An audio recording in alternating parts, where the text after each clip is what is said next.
Hello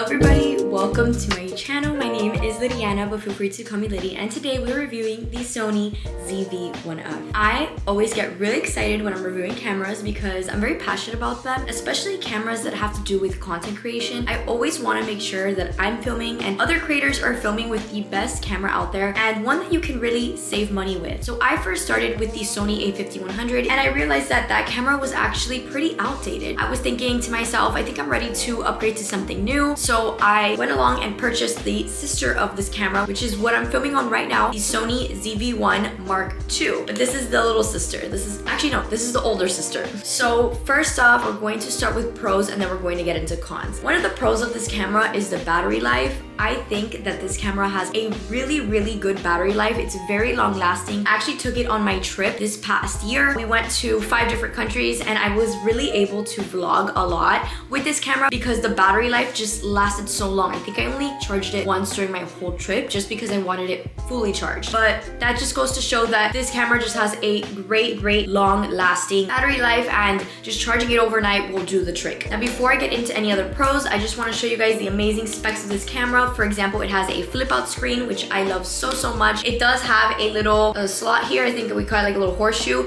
where you can put a light, and it does have a little horseshoe here. I believe that's what it's called, by the way, I'm not sure. And it has a little area here where you can put a mic. So I love that about this camera very much. I guess we could talk about the flip out screen. I think it's a great flip out screen. It works very well and I've never had any issues with it. It's very smooth and I can just fold it in and fold it out. I really knew I wanted a camera like that being a content creator, and if you are a content creator watching this or you want to start getting into vlogging and filming, then this is really the camera for you regarding vlogging, because you're able to see yourself while you record and it's just a great feeling. Next up, we're going to talk about the size of this camera. It is very tiny. This is not a big camera. My Sony a5100 compared to this camera is actually really big and bulky, which I'm gonna go grab it so you guys can see comparison. Like, look at this size comparison. The Sony a5100, it has a small body, but what makes it really bulky are the interchangeable lenses. The Sony ZV-1F does not have a lens that could be changed. So keep that in mind. If you are looking for like a photography camera, I would say that this is not the camera for that. Though it takes really nice photos, I wouldn't say that this is a photography camera. I would say that this is a great videography / vlogging camera. But yeah, the size, it's so small so you can just slip it in anywhere and it doesn't feel very expensive. And that could be a pro or a con. For me, it's a pro because I wanted a secondary camera that I can just take with me when I travel or vlog and I didn't have to worry about it getting scratched up. I love that you could put a case on this super easily. I just got this little silicone one and it fits perfectly. And I do believe that I also put a screen protector on that screen and I love that as well. Other pros about this camera are definitely the audio sounds really good and crispy, so I'm very happy about that. Also, the quality of the video is phenomenal. I love how this video films. It does a really good job catching that exposure and really settling into the light. Like, the ISO is really good on this camera. It's very user friendly as well. I would say this is a great beginner camera. Let's now talk about the price. I think that this price is a great price for those who are looking for an affordable camera. Like, it's so well priced. I believe I got this for either $300 or $400. It was so inexpensive. I think I got it for $400. So inexpensive. I mean, it did just come with the camera and the charger and this little mouse. So it didn't come with anything else, but I still think that's a great price for a camera, especially this one that has great quality. Now let's move on to the cons. The first con that I would say about this camera is the zoom. The zoom is very limited, which that kind of threw me off about the camera because I love to zoom into things that I'm far away, especially for being a vlogging camera. When I was on my trip, you know, sometimes that we would see wildlife and I wasn't really able to zoom in with this camera because the zoom is, again, so limited. Like, it's tiny, guys. It does not zoom in a lot. This is me zooming into him. Like, that's all I could zoom in. Like, you cannot see that much. So I don't like the zoom on this camera. That's just something that definitely threw me off, but I still think it's worth the money. But just keep that in mind. if you're looking for something to like really zoom in, this is not that camera at all. Next is the lens. Now, I like the lens because it doesn't get in the way, it doesn't pop out. It's kind of just like a simple lens, but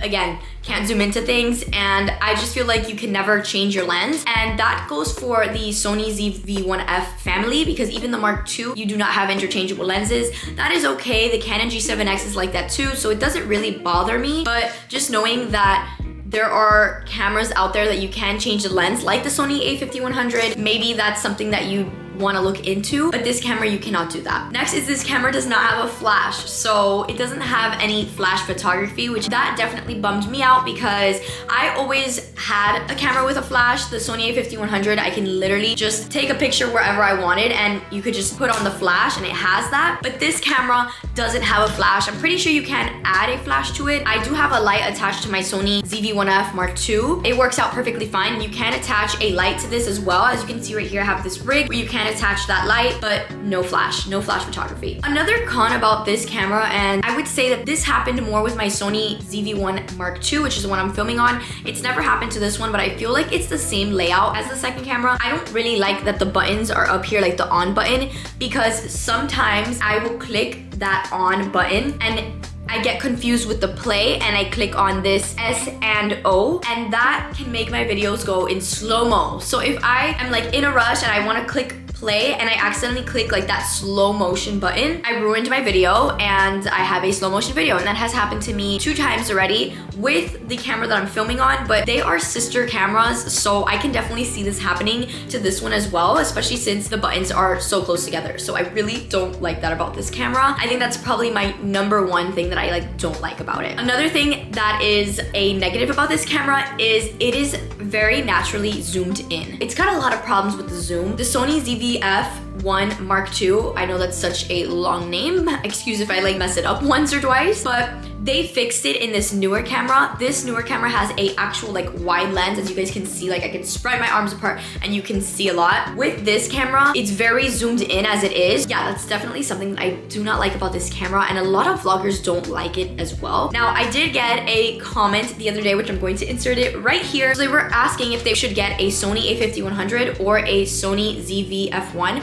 I'm definitely going to say go for the Sony ZV-F1 if you are vlogging and just doing a lot of like video editing, and if you are a content creator, because this camera has absolutely no stabilization. It does not have the best quality when it comes to filming. Like, this is gorgeous. This is a gorgeous camera. It takes amazing, stunning videos, so crispy, so high def, and I love that about this camera. It's just an expensive feeling camera. This one has a lot of work to do. It's fairly old, and though the zoom is a lot better on that, it has a lot of issues as well. If you want to check out my video reviewing Sony a5100, definitely do so. I'll link it in my description as well as put it up here so you guys can watch it. But yeah, I think that's all I have to say. I definitely give it like 7.5 stars. I think it's a really good all-around camera that of course has its issues here and there, but every camera does. Even the camera I'm filming on, which is a very, very recent camera, has some issues that I'm actually going to be reviewing in my next video. So make sure you guys check that out. Thank you so much for tuning in and watching. If you love the video, make sure you like it, comment, and subscribe. You guys know I love to keep in touch with you, and I'll see you in the next video. Bye, guys.